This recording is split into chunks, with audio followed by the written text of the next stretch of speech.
UAE में employment visas के issue होने में डिलेज आ रहे हैं और कुछ सिस्टम अपडेट का सीन चल रहा है। तो क्या इस टाइम पीरियड में विजिट वीज़ाज़ भी इशू हो रहे हैं या नहीं हो रहे? जो लोग जॉब के लिए यूएई आना चाहते हैं और विजिट वीज़ा के थ्रू आना चाहते हैं, तो वो लोग ऐसा क्या करें कि उनका वीज़ा रिजेक्ट ना हो? करंट सिचुएशन में 1 महीने का, 2 महीने का या 3 महीने का कौन सा विजिट वीज़ा अप्लाई करना बेटर रहेगा? क्या आप यूएई का विजिट वीज़ा खुद घर बैठ के ऑनलाइन अप्लाई कर सकते हैं? विजिट वीज़ा पे पोलियो वैक्सीनेशन के, रिटर्न टिकट के और एयरपोर्ट पे शो मनी के क्या रूल्स हैं? आज की वीडियो में हम इन सब चीज़ों पे बात करेंगे। अस्सलाम वालेकुम, उम्मीद करता हूँ सब लोग खैरियत से होंगे। आज की वीडियो में हम स्पेसिफिकली यूएई के विजिट वीज़ा से रिलेटेड बात करेंगे। कुछ लोग जानना चाह रहे होंगे कि एम्प्लॉयमेंट वीज़ा से रिलेटेड क्या अपडेट है। तो मैंने 2 दिन पहले एक वीडियो अपलोड की थी, उसके अंदर मैंने जो एम्प्लॉयमेंट वीज़ा में डिले आ रहे हैं उससे रिलेटेड सारी डिटेल में A to Z सारी चीज़ समझाई है आपको। अगर आप लोगों ने वो वीडियो नहीं देखी और आप एम्प्लॉयमेंट वीज़ा से रिलेटेड कोई इन्फॉर्मेशन जानना चाहते हैं जो कि करंट सिनेरियो में है, तो आप मेरी वो वीडियो देख लें। मैं उसका लिंक डिस्क्रिप्शन में डाल देता हूँ, आपको आपके सब सवालों के जवाब मिल जाएंगे। बहुत शॉर्ट करके बस इतना बता देता हूँ कि आजकल कुछ सिस्टम अपडेट का कोई चक्कर चल रहा है जिसके अंदर डिग्री की अटेस्टेशंस जो है ना वो बहुत ज्यादा मैंडेटरी कर रहे हैं नए वीजा इशू करने के लिए। तो अगर आप लोग यूएई के अंदर जॉब ढूंढ रहे हैं या जॉब पे अप्लाई करना चाहते हैं तो आपकी डिग्रीज की अटेस्टेशन जो है ना वो बहुत ज्यादा मैंडेटरी कर दी गई है। तो आप लोग बिल्कुल भी अपनी डिग्रीज की अटेस्टेशन को या अपने डॉक्यूमेंट अटेस्टेशन को बिल्कुल भी ईजी ना लें। उस बारे में आप लोगों ने कोई गलती नहीं करनी, अदरवाइज आप लोगों के वीजा में रिजेक्शन या डिले के इश्यूज आ सकते हैं। बाकी इस वीडियो के बाद बहुत सारे लोग मुझसे पूछ रहे थे कि विजिट वीजा पे भी एक वीडियो डालें कि करंट सिनेरियो में विजिट वीजा के क्या सीन चल रहे हैं, क्या हम लोग अप्लाई करें या हमारा रिजेक्ट हो जाएगा। या कुछ लोग ऐसे हैं जिनके ऑलरेडी रिजेक्ट भी हुए हैं, लेकिन ऑन द सेम टाइम कुछ लोग ऐसे भी हैं जिनके अप्रूवल भी आए हैं। तो बेसिकली ये तो बिल्कुल नहीं कहा जा सकता कि विजिट वीजाज बंद हैं। विजिट वीजाज मैंने खुद देखे हैं लोगों के इश्यू होते हुए। हाँ, लेकिन कुछ चीजें, कुछ चेक्स हैं जिनको आपको मद्देनजर रखना है। अगर आप उन चीजों को मद्देनजर नहीं रखेंगे तो हो सकता है कि आपका विजिट वीजा भी रिजेक्ट हो जाए। और जिन लोगों के विजिट वीजा ऑलरेडी रिजेक्ट हो चुके हैं उन लोगों के ज़हन में भी ये सवाल होगा कि आखिर किस वजह से उनका वीजा रिजेक्ट हुआ है। तो मैं कोशिश करूंगा कि आपके जितने भी ज्यादा पॉसिबल सवाल हो सकते हैं विजिट वीजा से रिलेटेड, उन सारों को मैं इस वीडियो में कवर करने की कोशिश करूं।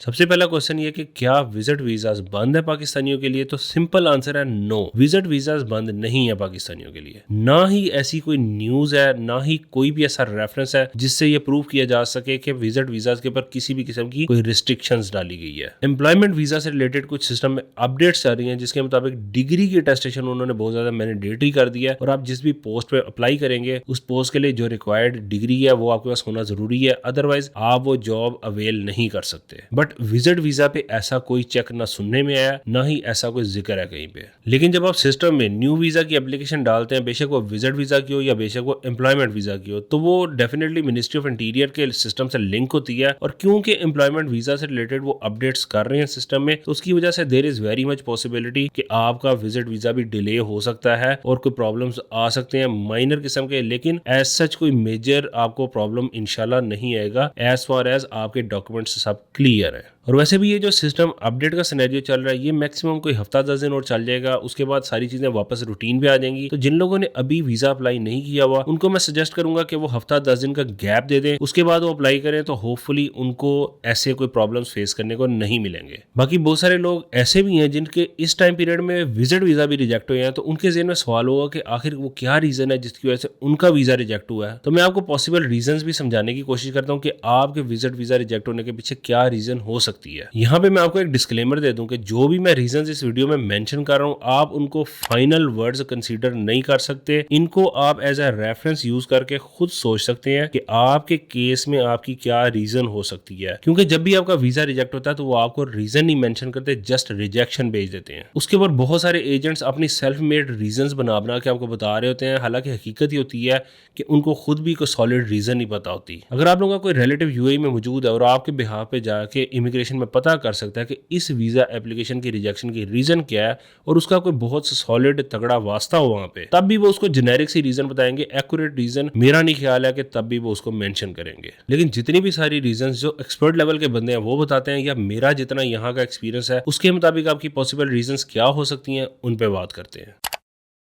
पॉसिबल रीजन नंबर 1 ये हो सकती है कि आप लोगों ने पास्ट में कोई यूएई में टाइम गुजारा है और उसके अंदर आप लोगों के ऊपर कोई एब्सकॉन्डिंग वगैरह लग गई हो, या आपका अपने अरबाब से आते हुए कोई झगड़ा वगैरह हो गया हो जिधर आप जॉब करते थे और उसके बाद उसने आपके जाने के बाद आपके ऊपर एब्सकॉन्डिंग वगैरह लगा दी हो या आपका नेम ब्लैक लिस्ट में डलवा दिया हो और आपको इस बारे में इल्म ना हो, या आप लोगों ने पहले जो टाइम यूएई में गुजारा है उसके अंदर आप लोग किसी पुलिस केस में या किसी पुलिस कंप्लेंट में इन्वॉल्व हो, या आप लोगों ने यूएई में किसी बैंक से लोन लिया और उसको टाइमली पे ऑफ ना किया हो, या फिर कोई आप लोगों ने चीज क्रेडिट पे ली हो और उसको भी टाइमली पे ऑफ ना किया हो, या आपका क्रेडिट स्कोर वगैरह खराब हो, देन ये सारी रीजंस हो सकती हैं जिसकी वजह से आपका वीजा रिजेक्ट हुआ हो। और अगर तो आप लोगों में से कोई बंदा ये वीडियो देख रहा है और उसको ऐसा लगता है कि पास्ट में उसका कोई केस रह चुका है, लाइक कोई एब्सकॉन्डिंग का या कोई पुलिस केस का या फिर कोई पुलिस कंप्लेंट का, तो वो ये चेक कैसे कर सकता है कि वो अब आज की डेट में क्लियर है या नहीं। उसका बड़ा सिंपल मेथड है कि अपने किसी दोस्त को, अपने किसी रिलेटिव को आप बताएं कि जो आपका पुराना एमिरेट्स आईडी होगा ना, जो लास्ट अब जब यहाँ पे यूएई में थे, उसको बोलें कि वो एमिरेट्स आईडी के अगेंस्ट किसी भी पुलिस स्टेशन में चला जाए यहाँ पर यूएई के अंदर और वो चेक करके आपको बता दे कि आपकी फाइल के अगेंस्ट आज की डेट में कोई बैन वगैरह तो नहीं लगा हुआ आपका, और अगर लगा हुआ है तो वो आपको पता करके बता देगा कि इसकी फॉर्मेलिटीज क्या है, क्या फाइन है, क्या पेनल्टी है जो आपको पे करनी है, जिसके बाद आपका नाम उससे क्लियर हो सकता है, या जो भी फॉर्मेलिटीज होंगी ना वो आपको गाइड कर देंगे। पॉसिबल रीजन नंबर 2 ये हो सकता है कि आप लोगों ने यूएई में नहीं या फिर गल्फ के किसी और कंट्री में टाइम गुजारा हो, लाइक बहरेन में, सऊदीया में या कतर में, और वहां पे आप लोगों का ये जो सेम चीजें मैंने यूएई से रिलेटेड मेंशन की है ना, ऐसा कोई सीन वहां पे कोई हुआ हो, तो डेफिनेटली मैं आपको यूएई से रिलेटेड सारी चीजें जो बताई हैं वैसे ही आप लोगों ने अपने उस जिस कंट्री में आपने पहले टाइम गुजारा है वहां से पता करना है और फिर उस चीज को क्लियर करना है, अगर तो आपका कोई ऐसा सीन है। क्योंकि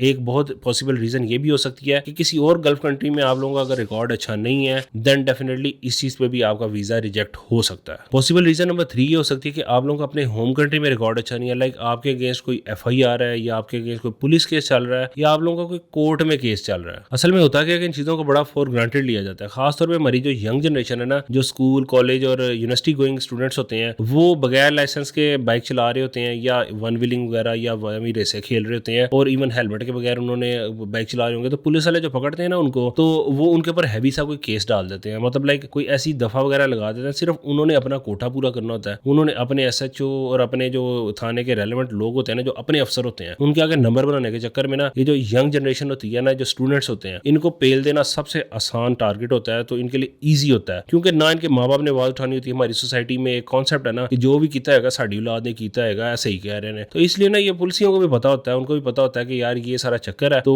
उस चक्कर में ना वो मासूम बच्चों को डिफरेंट तरह के केसेस में इन्वॉल्व कर देते हैं। और वो यंग जनरेशन वाले जो बच्चे होते हैं वो इतने समझदार और मेच्योर भी नहीं होते हैं, वो कोई एम थड़े का वकील उठा के ना उसको कहते हैं यार पैसे बोल बस ये खत्म करवा दे हमारा, तो वकील भी आगे फनकार होते हैं, वो ये नहीं देखते कि इस बच्चे का आगे कैरियर है, इसकी पूरी जिंदगी आगे पड़ी हुई है। उस चक्कर में वो क्या करता है कि अपने पैसे बचाने के लिए वकील फीस बच्चे से पूरी लेगा, उस स्टूडेंट से पूरी लेगा, लेकिन अपने पैसे बचाने के लिए, अपना प्रॉफिट मार्जिन ज्यादा रखने के लिए जाके कोर्ट में फैसला जल्दी करवा देता है। अब जल्दी फैसला करवाने का आसान तरीका जो होता है ना सबसे, वो ये होता है कि आपको गिल्टी करवा दिया जाए और कह दिया जाए कि ठीक है हमने ये जुर्म किया था, मतलब आपको एक्सेप्ट करवा दिया जाता है कि हमने ये जुर्म किया था, हम इसके अगेंस्ट पेनल्टी या फाइन पे कर देते हैं। The moment you done this, आप फिर थ्रू आउट देयर लाइफ, आप अपनी पूरी जिंदगी के लिए अपने पे कलंक कह लें या कुछ भी कह लें, अपने पे दाग कह लें, ठीक है, वो लेके फिर रहे हैं, क्योंकि आपने एक जो भी दफा उन्होंने पुलिस वालों ने यहाँ पे लगाई मिसाल के तौर पे, तो आपने वो उसको एक्सेप्ट कर लिया कि मैं ये गलती कर रहा था, मुझसे गलती होगी, मैं उसकी पेनल्टी देने के लिए तैयार हूँ। देन आपने उसका फाइन दे दिया और उस वकील साहब की दुकान भी चल गई और आपका फॉर लाइफ जो है ना प्रॉब्लम बन गया। बेशक आप पाकिस्तान में भी किसी गवर्नमेंट जॉब पे अप्लाई करें, मेरा ख्याल है इंडिया में भी ऐसे ही होगा कि किसी गवर्नमेंट जॉब पे भी अप्लाई करें तो आपका शायद नहीं आएगा उसके ऊपर भी नाम, सिर्फ इस वजह से कि आपने पास्ट में कोई XYZ क्राइम किया, जो कि क्राइम नहीं था बेसिकली, वो पुलिस वालों ने अपनी मस्ती के चक्कर में दफा लगाई और जो वकील था उसने अपने प्रॉफिट मार्जिन के चक्कर में आपको गिल्टी करवा दिया। तो मेक श्योर कि आपका अगर ऐसा कोई केस है तो आपने उसमें अपने आप को गिल्टी नहीं करवाना, एक्विटेड फ्रॉम दैट केस करवाना है, मतलब ये एक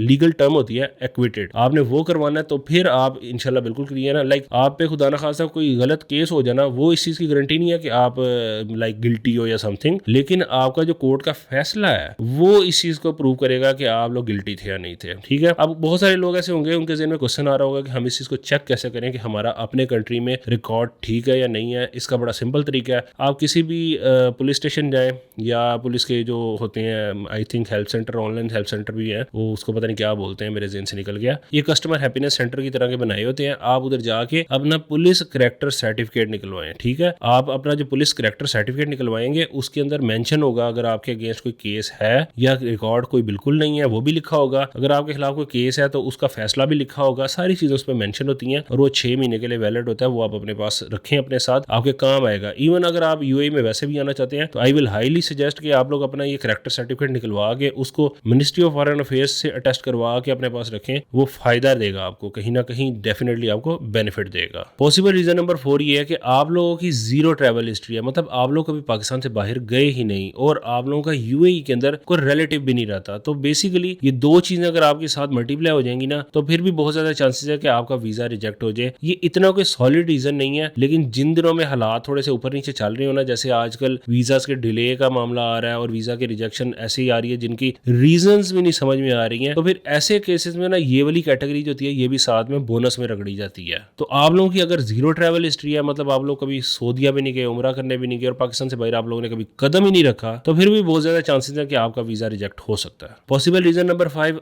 अननोन है, बिल्कुल अननोन, क्योंकि जो मैंने आपको पहले 4 रीजंस बताई हैं वो मेरे इधर के जितना भी तजर्बा मैंने जिंदगी गुजारी है उसके मुताबिक, और जितने भी सारे एक्सपर्ट्स जिनको मैं जानता हूं और जितना भी कंटेंट आपको इंटरनेट पे मिलेगा उस सारी चीजों के अकॉर्डिंग जो है ना उसका निचोड़ ये था, ठीक है। लेकिन इसके अलावा कोई भी रीजन जो है ना, जैसे आपको एजेंट हजरात अक्सर बताते हैं कि भाई आपके नाम का कोई बंदा यूएई में गया था, उसने वहाँ गलत काम किया क्योंकि आपका नाम उससे मैच करता है, इस वजह से आपका नाम भी ब्लैक लिस्ट में है। ऐसा कोई सीन मेरे इल्म में नहीं है, ना ही मैं इसको प्रूव कर पाऊंगा, ना ही मैं उसके अगेंस्ट जाऊंगा। ये मेरे मुताबिक जो है ना सेल्फ मेड बातें होती हैं, इनका रियलिटी से मुझे नहीं लगता कि कोई इनका कोई ताल्लुक वास्ता हो सकता है। बाज़ का तो वो ट्रैवल हिस्ट्री को डाल देते हैं कि आपका फलाने फलाने कंट्री में वो ट्रैवल रहा, उसकी वजह से है। लॉन्ग स्टोरी शॉर्ट ये है कि एजेंट्स ने जारी बात अपने आप को जस्टिफाई करना होता है। जब आप एजेंट्स के थ्रू अप्लाई करते हैं तो उन्होंने कोई ना कोई रीजन आपको देनी होती है जिसके अकॉर्डिंग आपको वो जस्टिफाई कर सकें कि यार इस रीजन की वजह से आपका वीजा रिजेक्ट हो गया। अदरवाइज जहां तक मेरे इल्म में है, एजेंट्स को बेचारों को खुद भी नहीं पता होता, क्योंकि ये मिनिस्ट्री ऑफ इंटीरियर के इंटरनल मामला होते हैं, वो इस इंफॉर्मेशन को डिस्क्लोज नहीं करते जहां तक मेरे इल्म में है। तो बेसिकली यही सारी रीजंस हो सकती हैं जो मैंने आपको बताई हैं, या इसके अलावा कोई रीजन है तो वो डेफिनेटली आप पता नहीं करवा सकते, वो अननोन है। उसके ऊपर आप बस सबर शुक्र करके बैठ जाएं, थोड़ा टाइम वेट करें। वो सारी चीजें जो मैंने आपको बताई हैं कि आप अपना जो रिकॉर्ड है वो चेक करें, यूएई में चेक करें, अपने होम कंट्री में चेक करें, और अगर कोई ऐसा प्रॉब्लम है पहले उस प्रॉब्लम को क्लियर करें, देन अगेन विजिट वीजा के लिए अप्लाई करें। इंशाल्लाह फिर आपका वीजा रिजेक्ट नहीं होगा। दूसरा क्वेश्चन यहाँ पे यह है कि आप लोग विजिट वीजा के लिए अप्लाई कैसे कर सकते हैं। तो बहुत सिंपल है, आप लोग खुद अप्लाई कर सकते हैं घर बैठ के ऑनलाइन, और आप लोगों को इसके लिए किसी एजेंट की या किसी को पैसे एक्स्ट्रा देने की जरूरत नहीं है। सिर्फ आपने उनकी जो गवर्नमेंट की फीस है वो पे करनी है और उनकी रिक्वायरमेंट्स जो है वो फुलफिल करनी है। तो आप खुद अपने मोबाइल से या अपने लैपटॉप से घर बैठ के वीजा अप्लाई कर सकते हैं। बॉटम की ऐप है जो कि बेसिकली एक कॉलिंग ऐप है, लेकिन उसका यूए की गवर्नमेंट के साथ आई थिंक कोई जॉइंट वेंचर है, जिसकी वजह से उन्होंने उस ऐप के अंदर आपको वीजा अप्लाई करने की कंप्लीट जो एक्सेस है वो दी हुई है विजिट वीजा के लिए स्पेशली, ठीक है। तो आप उस ऐप के थ्रू कंप्लीटली अपना वीजा का प्रोसेस कर सकते हैं, आपको किसी के पास जाने की जरूरत नहीं है। अगर आप लोगों में से कुछ लोग ये जानना चाहते हैं कि बॉटम की ऐप के ऊपर आप लोगों ने वीजा अप्लाई कैसे करना है, तो आप लोग मुझे कमेंट सेक्शन में बता दीजिएगा। मैं एक वीडियो कंप्लीट इसके ऊपर बना के अपलोड कर दूंगा कि आप लोगों ने बॉटम की ऐप में वीजा कैसे अप्लाई करना है और उसके लिए क्या रिक्वायरमेंट है, A to Z सारा डेमो मैं आपको इंशाल्लाह दे दूंगा उस वीडियो में। दूसरा तरीका विजिट वीजा के लिए अप्लाई करने का ये है कि अगर तो आप लोगों का कोई रिलेटिव या कोई आपका कोई अच्छा दोस्त यूएई में मौजूद है, जिसके पास यूएई का वैलिड एमिरेट्स आईडी कार्ड मौजूद है आज की डेट में, तो वो आपके लिए विजिट वीजा अप्लाई कर सकता है, खुद अप्लाई कर सकता है घर बैठ के अपनी मोबाइल एप्लीकेशन से। उसको भी किसी एजेंट के पास जाने की जरूरत नहीं है, किसी को एक्स्ट्रा पैसे देने की जरूरत नहीं है, वो अपनी ऐप से डायरेक्ट आपके लिए विजिट वीजा अप्लाई कर सकता है। अब ये काम कैसे होता है, अगर आप लोगों को इसके बारे में भी जानना है तो मुझे बता देना कमेंट सेक्शन में, मैं इसके ऊपर भी एक वीडियो बना के डाल दूंगा। कोई मुश्किल काम नहीं है, बहुत ईजी काम है। तीसरा तरीका विजिट वीजा अप्लाई करने का वो है जो कि आप ऑलरेडी जानते हैं कि आप किसी एजेंट के थ्रू अप्लाई कर सकते हैं। लेकिन अगर तो आपकी मजबूरी है कि आपने किसी एजेंट के थ्रू ही अप्लाई करना है, तो मेक श्योर कि आप जो भी एजेंट चूज करें वो कोई नस्ली बंदा हो। ये एजेंट्स के बड़े बड़े ऑफिस पे या इनके बड़े बड़े दुकानों पे, इनके सेटअप्स पे ना जाना, क्योंकि मैंने बड़े बड़े फ्रॉड और बड़े बड़े ड्रामेबाज किस्म के एजेंट देखे हैं, और बड़े बड़े अच्छे डीएचए में बैठे हुए, अच्छी अच्छी जगहों पे बैठे हुए एक नंबर के रंगबाज हैं, और आप लोग इनसे बच नहीं सकते क्योंकि मुंह पे इन्होंने दाढ़ियां रखी होती हैं और 5 वक्त के नमाजी होते हैं, और नौज़बिल्ला इतनी ज्यादा 2 नंबरी करते हैं कि आप सोच भी नहीं सकते। तो बेसिकली जो अच्छा एजेंट है वो बड़े नसीब वालों को मिलता है, जो कि पाकिस्तान में मिलना तकरीबन नामुमकिन है। लेकिन आप ये ट्राई कर सकते हैं कि अगर आपको कोई यार बेली या कोई अच्छा बंदा, कोई नस्ली बंदा यूएई में आपको अगर जानता है, तो उससे बोले कि यहाँ पर आपका टाइपिंग सेंटर के थ्रू या कस्टमर हैप्पीनेस सेंटर यहाँ पे होते हैं, उनके थ्रू आपका वीजा अप्लाई करवा दे। वो कदरे बेहतर होगा एटलीस्ट पाकिस्तान के किसी एजेंट से, ठीक है। लेकिन यहाँ पर भी अगर टाइपिंग सेंटर में कोई उसको पाकिस्तानी टकर गया ना, तो यहाँ पर भी वो अपनी हरकतें खोलने से बाज नहीं आएगा, क्योंकि हम पाकिस्तानी माशाल्लाह एक बहुत ही काबिल किस्म की कौम है। हम दुनिया के किसी भी कोने में चले जाए ना तो अपनी जो हरकतें हैं ना वो खोलने से हम बाज नहीं आते। मजा के साथ अगर किसी बंदे को मेरी ये बात बुरी लगे, मैं खुद भी एक पाकिस्तानी हूँ, मैं प्राउड पाकिस्तानी, लेकिन ये जो हरकतें हैं ना ये हमारी कौम में कुछ ऐसे गंदे अंडे पाए जाते हैं जिसकी वजह से पूरी नेशन की या पूरी नेशनैलिटी की बिला वजह का इमेज खराब होता है, जो कि मैं इसके सख्त अगेंस्ट हूँ। ऐसे लोगों को बड़े लितर पड़ने चाहिए, उनकी सारी तबीयत साफ होनी चाहिए और इनको अपनी हरकतों से बाज आना चाहिए। ये मेरी ओपिनियन है, आप चाहें तो मेरी इस ओपिनियन से इख्तलाफ कर सकते हैं।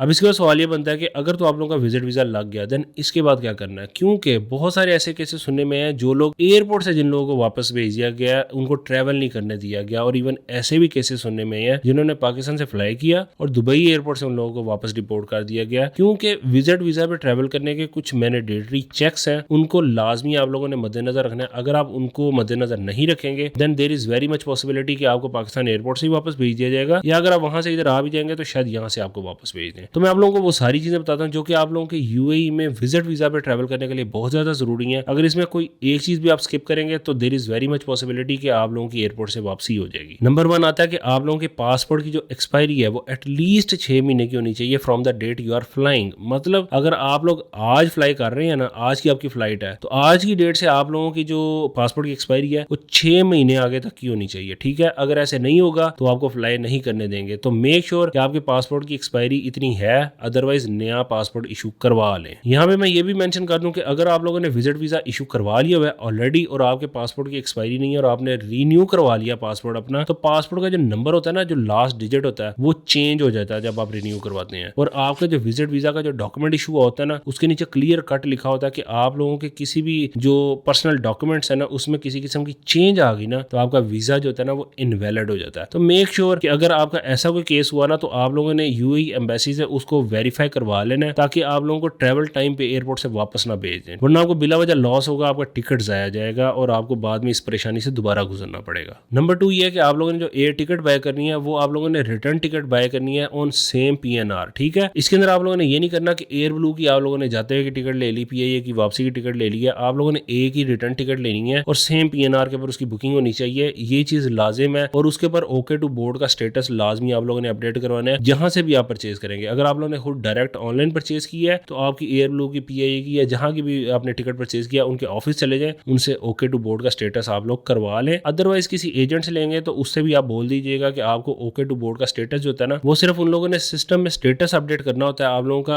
आपके टिकट नंबर के अगेंस्ट कोई इतनी लंबी चौड़ी कहानी नहीं होती है, बड़ा ईजी है, लेकिन मेक श्योर आप लोगों ने ये काम लाजमी करवा लेना है। इसके साथ आप लोगों ने कोशिश करनी है या तो टिकट आप लोग कैश में परचेज करें या फिर जिस क्रेडिट कार्ड से या जिस बैंक के कार्ड से आपने परचेज किया है वो आपका अपना कार्ड ही होना चाहिए। पैसेंजर जो ट्रैवल कर रहा है उसका कार्ड होगा तो बेहतर है, या फिर आपके साथ जो ट्रैवल कर रहा है उसका कार्ड हो तो बेहतर है। होना नहीं चाहिए, लेकिन पास्ट में कुछ ऐसे केसेस सुनने में आया कि जिस बंदे के कार्ड से पेमेंट हुई होती है वो एयरपोर्ट पे उस बंदे को डिमांड कर लेते हैं, तो वो बंदा आप खुद हो या आपके साथ वो ट्रैवल कर रहा हो देन तो आप इस चीज को कवर कर सकते हैं, अदरवाइज वो आपके लिए एयरपोर्ट पे प्रॉब्लम बना सकते हैं। उसके बाद आ जाता है शो मनी कि आप लोगों ने 5000 दिरहम अपने पास कैश में रखना है ट्रैवल करते वक्त। अगर आप लोग यूएई विजिट वीजा पे आ रहे हैं, आपसे पाकिस्तान एयरपोर्ट पे भी पूछ सकते हैं, इवन दुबई एयरपोर्ट पे भी पूछ सकते हैं कि आप लोग 5000 दिरहम हमें शो करवाएं। उन्होंने सिर्फ देखना होता है ये लास्ट कुछ अरसे से स्टार्ट किया है और अगर आपके पास कैश मौजूद होगा तो फिर आपको कुछ भी नहीं कहेंगे, आपको जाने देंगे। लेकिन अगर आपके पास कैश नहीं होगा तो ऐसे केसेस बहुत ज्यादा सुनने में है जिन लोगों को शो मनी में कैश ना होने की वजह से वापस भेज देते हैं, उनको ट्रैवल करने नहीं देते। इसकी बहुत सारी रीजन हो सकती है। पिछले कुछ अरसे में यहाँ पर आके लोग विजिट वीजा के ऊपर फुकरे फेर रहे होते थे और उनके पास पैसे होते नहीं थे, थोड़ा बहुत बैगिंग वाला सीन भी है, उसको भी इन्होंने कंट्रोल करना था। तो इसी वजह से उन्होंने ये जो शो मनी वाला सीन है ना ये इसको बहुत ज्यादा हार्ड कर दिया हुआ है। तो मेक श्योर कि आपके पास पैसे मौजूद हो, 5000 दिरहम एटलीस्ट मौजूद हो। आपको इंटरनेट पे ऐसी बहुत ज्यादा वीडियोस मिलेंगी जिसके अंदर शो मनी कहेंगे कि यार जरूरत नहीं है, कई लोग इवन ये भी कहेंगे यार 1500 2000 दिरहम भी होना चाहिए, लेकिन फॉर सेफ साइड मेरा ख्याल है 5000 दिरहम मिनिमम होना चाहिए, अदरवाइज आपके लिए प्रॉब्लम वो कर सकते हैं। उसके बाद आती है किसी होटल वगैरह की बुकिंग। अगर आप लोग विजिट वीजा पे आ रहे हैं तो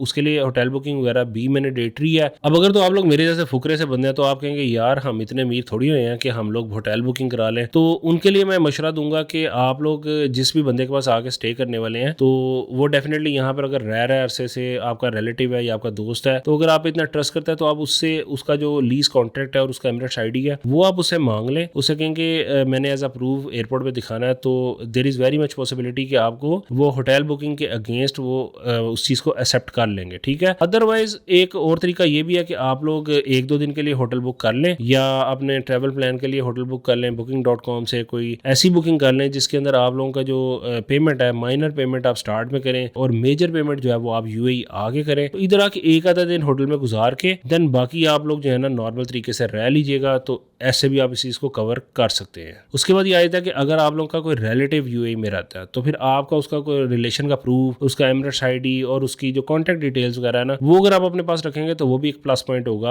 आपको एयरपोर्ट पर शो कराने के लिए। उसके बाद लास्ट ये है कि आप लोगों ने जब ट्रैवल करना है, जिस दिन आपकी फ्लाइट होनी है उस दिन आप लोगों ने बड़ा अच्छा ड्रेसअप हो के आना है। मतलब अच्छे ड्रेसअप से मुराद ये नहीं है कलफ ला के जनाब कमीज पाई हुए, ऐसा सीन नहीं करना। ठीक है यार, मतलब लाइक ये हमारी ट्रेडिशन है, सारा कुछ है, लेकिन अक्सर मैं जब आता हूँ एयरपोर्ट पे तो देख रहा था जनाब उन्होंने फुल जनाब कलफ लगा के सलवार कमीज पहनी होती है, नीचे खड़ी वाली चप्पल पहनी होती है। तो दैट डजंट मेक सेंस। आप कहते हैं ना कि मुहावरा जैसा देश वैसा बेस, तो थोड़ा सा आपको जरा फैंसी होकर चलना पड़ेगा क्योंकि भाईजान आप दुबई आ रहे हैं। तो मेरा ख्याल है कि आप जरा पैंट शर्ट में आए, जरा इजी होके, और पैंट शर्ट भी ये भी नहीं कि जनाब बिल्कुल ही वो सूटेड बूटेड भी नहीं होना, बड़ा कैजुअल रहे, रीजनेबली जो इसको कहते हैं ना तैयार होके वो है कि उनको ये ना लगे कि स्पेशल तैयार हुआ हुआ है या स्पेशली बिल्कुल चूड़ा मरासी बन के आया हुआ है। मीडियम रेंज में रहें और कॉन्फिडेंट होके रहें, ठीक है। मतलब जितना ईजी और रिलैक्स होकर रहेंगे ना, जितना प्रेजेंटेबल होंगे, उतना आपको तंग करने के चांसेस उनके कम होंगे। मैंने ये चीज़ बड़ी नोट की है कि जो ज्यादा साजे माजे होते हैं ना, उनको कहते हैं इधर आए एयरपोर्ट पे, इधर आ तू थे इधर आ, ये वाला सीन हो जाता है। तो बेहतर यह है कि अपने आप को इतना प्रेजेंटेबल रखें और इतना कॉन्फिडेंट रहें कि आपको एयरपोर्ट पे वो तंग ना करें, ठीक है। होपफुली आपको ये सारी चीजें हेल्प करेंगी और आप लोग अगर इसको फॉलो करेंगे तो एयरपोर्ट पे आपको तंगी नहीं होगी।